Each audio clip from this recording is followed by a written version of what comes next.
at exactly 3:40 a.m. on March 24, 1998. Ship security cameras recorded 23-year-old Amy Lynn Bradley using her keycard to enter cabin 613 aboard the Royal Caribbean's Rhapsody of the Seas. It would be the last confirmed sighting of her alive. But what surveillance footage revealed 27 years later would change everything you think you know about that night. This is what really happened. Amy Lynn Bradley was no ordinary passenger, a graduate of Longwood University in Virginia. She was celebrating spring break with her parents, Ron and Iva, and younger brother, Brad, aboard the 915-foot Rhapsody of the Seas. The ship had departed Puerto Rico on March 21st, carrying 2,400 passengers on a 7-day Caribbean cruise. The Rhapsody of the Seas was a Vision-class vessel, equipped with advanced navigation systems and multiple security cameras throughout its 11 decks. Amy was an experienced traveler, athletic, and, according to her family, excited about their upcoming stop in Curacao. Her last photo shows her smiling at the ship's formal dinner just hours before she vanished. But the ship's own security system would record something that maritime investigators are still analyzing today. The evening of March 23rd started like any other cruise night. Amy had dinner with her family, then decided to stay up late, dancing at the ship's nightclub until the early hours. Security footage shows her socializing with other passengers, including a local Caribbean band member named Yellow T. 3:35 a.m. Amy left the nightclub. The ship's advanced keycard system technology that tracks every cabin entry recorded her swiping into the family's balcony stateroom at exactly 3:40 a.m. Her father, Ron, a light sleeper, heard her return. At 5:30 a.m., he awoke to check on the family before their planned early excursion to Curacao. Through the sliding glass door, he could see Amy sleeping peacefully on the balcony deck chair, wrapped in a blanket. But when he returned at 6 a.m., just 30 minutes later, Amy was gone. The blanket remained. Her cigarettes were still there. Her shoes sat exactly where she'd left them. But Amy Lynn Bradley had vanished without a trace from a moving cruise ship in the middle of the Caribbean Sea. What happened next reveals a critical flaw in maritime safety protocols that still haunts the cruise industry today. Instead of immediately stopping the ship and launching a man-overboard procedure, the crew waited. 6 a.m. The ship was traveling at 15 knots, approximately 30 miles from Curacao's coast in waters reaching depths of 3,000 feet. The family frantically searched the ship themselves. It was until 7:50 a.m., nearly 2 hours after Amy was discovered missing, that the ship made its first announcement. "Will Amy Bradley please come to the purser's desk?" By then, the Rhapsody of the Seas had traveled an additional 30 nautical miles. If Amy had gone overboard at 5:30 a.m., the potential search area had expanded to over 900 square miles of open ocean. The U.S. Coast Guard launched a massive search operation involving aircraft, cutters, and merchant vessels. But in maritime disasters, the first hour is critical. The Caribbean's strong currents, 82-degree water temperature, and Amy's physical condition meant survival time was limited.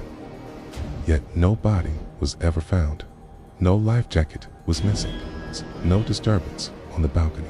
The ship's crew claimed all safety protocols had been followed, but maritime safety experts disagreed. What Coast Guard investigators discovered next launched one of the most extensive missing person cases in maritime history. The ship's door lock system recorded Bradley returning to her family cabin at 3:40 a.m. after staying up dancing until late, but there were gaps. Security cameras throughout the ship had blind spots, including the balcony area where Amy was last seen.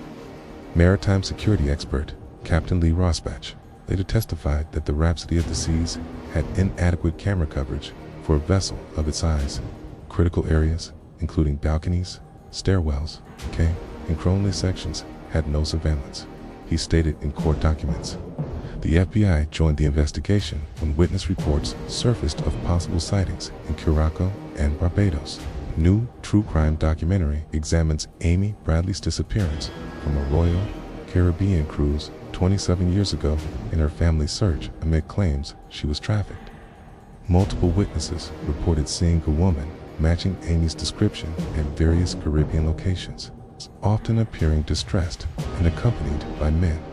One photograph, taken at a brothel in Curacao, showed a woman with distinctive tattoos identical to Amy's, a Tasmanian devil on her shoulder and a gecko on her navel.